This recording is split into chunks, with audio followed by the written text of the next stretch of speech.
Hello, engineers! Welcome back to our YouTube channel. By the way, this is Engineer Jiban Aiko Kalaki at sa araw na to is magsasagot tayo ng mga math term series under the subject of numerical methods. Okay, without further ado, let's start our discussion.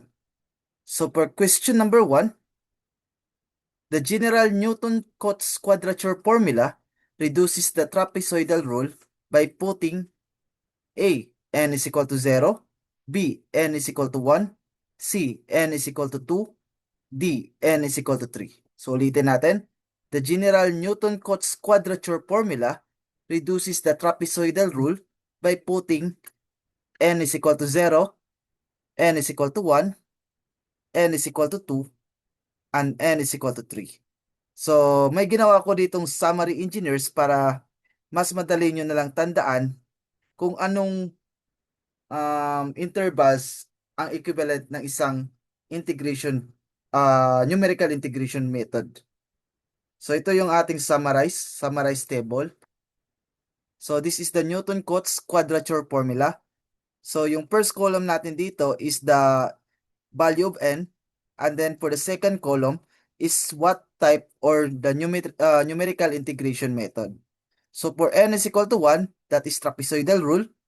For n is equal to 2, that is Simpson's 1/3 rule. For n is equal to 3, that is Simpson's 3/8 rule. For n is equal to 4, that is Boole's rule. For n is equal to 5, that is 6-point Newton-Cotes rule. And then for n is equal to 6, that is Wedel's rule. So therefore, ano daw yung value ng n para ma-reduce daw natin yung Newton's quadrature formula into trapezoidal rule, that is equivalent to n is equal to 1. So therefore, yung sagot natin dito is letter B. Okay, next. Question number 2.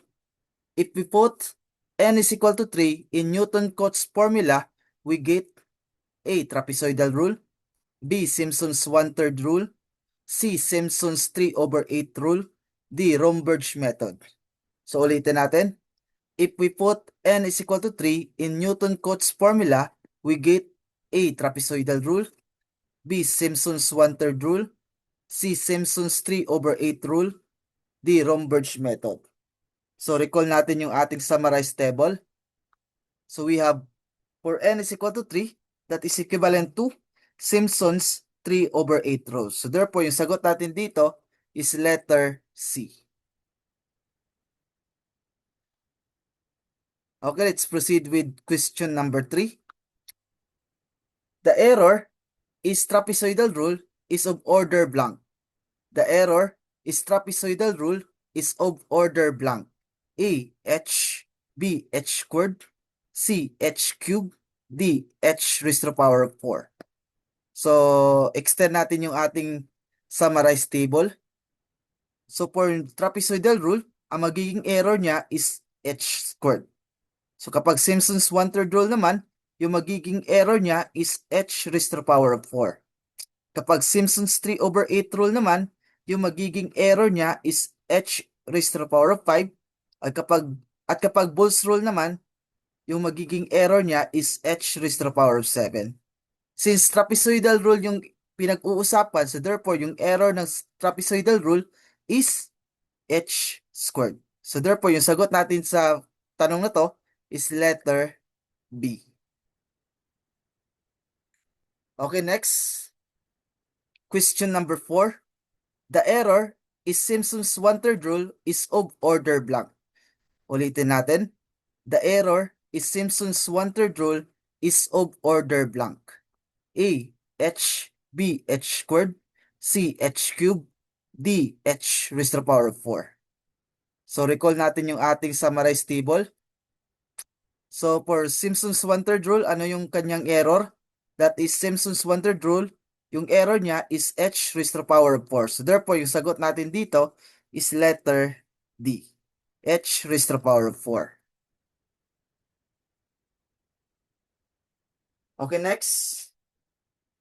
Question number 5. Putting n is equal to blank in Newton's quadrature formula, we get Wedel's rule. putting n is equal to blank in Newton-Cotes quadrature formula, we get Wedel's rule. A2, B4, C6, D3. So recall natin yung ating summarized table. So ano daw yung magiging value ng ating n para yung Newton-Cotes quadrature formula natin is ma-reduce natin into Wedel's rule. So that would be trapezoidal, Simpson's 1/3, Simpson's 3/8, Boyle's rule, 6-point Newton-Cotes rule, and Wedel's rule. So therefore, para maging Wedel's rule, kailangan niya ng value ng n which is equal to 6. So therefore, yung sagot natin dito is letter C. N is equal to 6.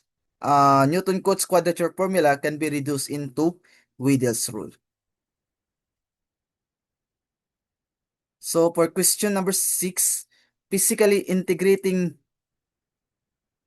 the integration of function of x dx with limit from a to b means finding the blank. A, area under the curve from a to b.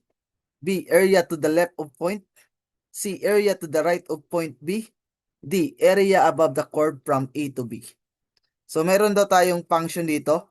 So ito yung ating function of curve or ito yung ating curve with a function of f of x. And then meron daw tayong boundary or limits dito na A to B.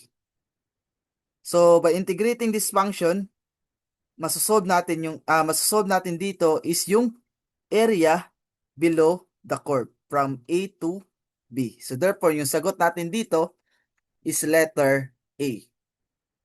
Area under the curve from A to B. Okay, next. Question number 7. Trapezoidal rule is derived from blank formula. Trapezoidal rule is derived from blank formula. A. Newton-Cotes. B. Newton's forward interpolation. C. Newton's backward interpolation. C. D. Inverse Lagrange. So, na-discuss natin kanina, yung trapezoidal rule, yung Simpson's 1/3, Simpson's 3/8, Boyle's rule, at saka Wedel's rule are all derived from what we call the Newton's-Cotes formula. Or in other words, that is Newton-Cotes quadrature formula. So, therefore, yung sagot natin dito is letter A. Okay, next. Question number 8. The degree of y of x in trapezoidal rule is blank. The degree of y of x in trapezoidal rule is blank.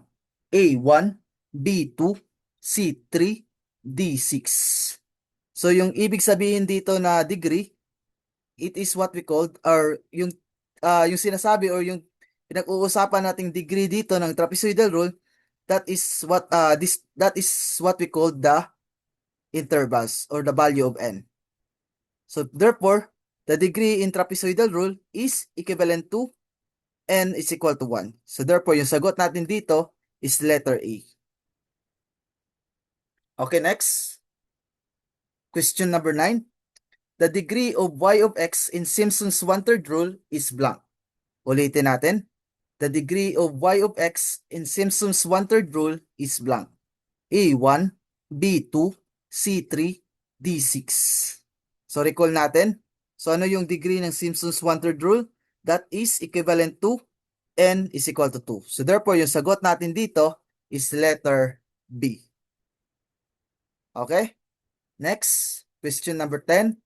The degree of y of x in Simpson's 3/8 rule is blank.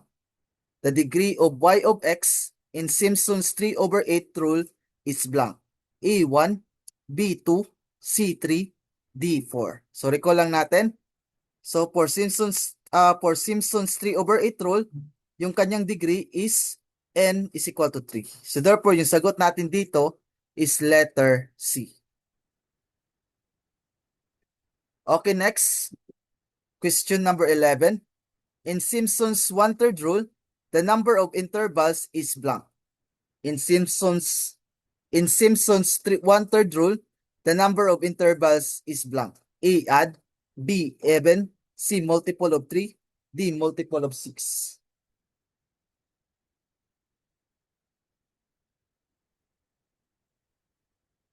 So yung sagot natin dito, so for Simpson's one-third rule, the number of interval is even. Okay, next. Question number 12. The differential equation 2 dy over dx plus x squared y is equal to 2x plus 3, where y of 0 is equal to 5 is. Ulitin natin. The differential equation 2 dy over dx plus x squared y is equal to 2x plus 3, where y of 0 is equal to 5 is blank. A. Linear. B. Non-linear. C. Linear with fixed constant. D. Undeterminable to be linear or non-linear. So kung titignan natin yung ating equation dito, so by summarizing this equation, makakaderive tayo ng linear differential equation. So therefore, yung sagot natin dito is letter A, linear. Okay, next. Question number 13. A differential equation is considered to be ordinary if it has A. One dependent variable, B. More than one dependent variable, C. One independent variable, D. More than one independent variable. So ulitin natin. A differential equation is considered to be ordinary if it has A. One dependent variable, B. More than one dependent variable, C. One independent variable, D. More than one independent variable. So yung sagot natin dito is one independent variable. That is letter C. One independent variable. Okay, next. Question number 14. In which of the following method we approximate the curve of solution by tangent in each interval? In which of the following method we approximate the curve of solution by tangent in each interval? A. Picard's method, B. Runge-Kutta method, C. Newton's method, D. Euler's method.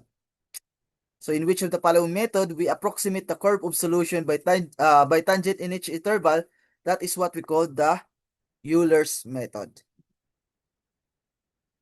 Okay, next, question number 15. A partial differential equation requires A. Exactly one independent variable, B.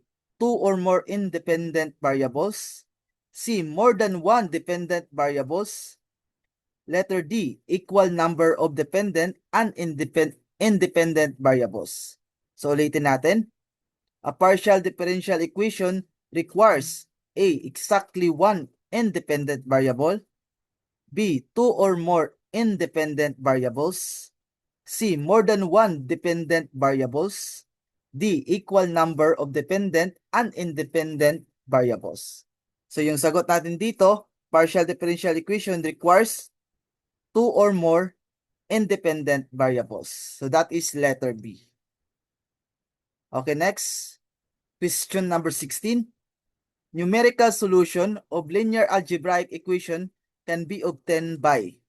Numerical solutions of linear algebraic equation can be obtained by A. Euler's modified method, B. Runge-Kutta method, C. Euler's method, D. Newton's method. So yung sagot natin dito is letter C. Euler's method. So question number 17. Which of the following method is not used to solve the first degree differential equation? Which of the following method is not used to solve the first degree differential equation? A. Decomposition method, B. Taylor's series method, C. Euler's method, D. Euler's modified method.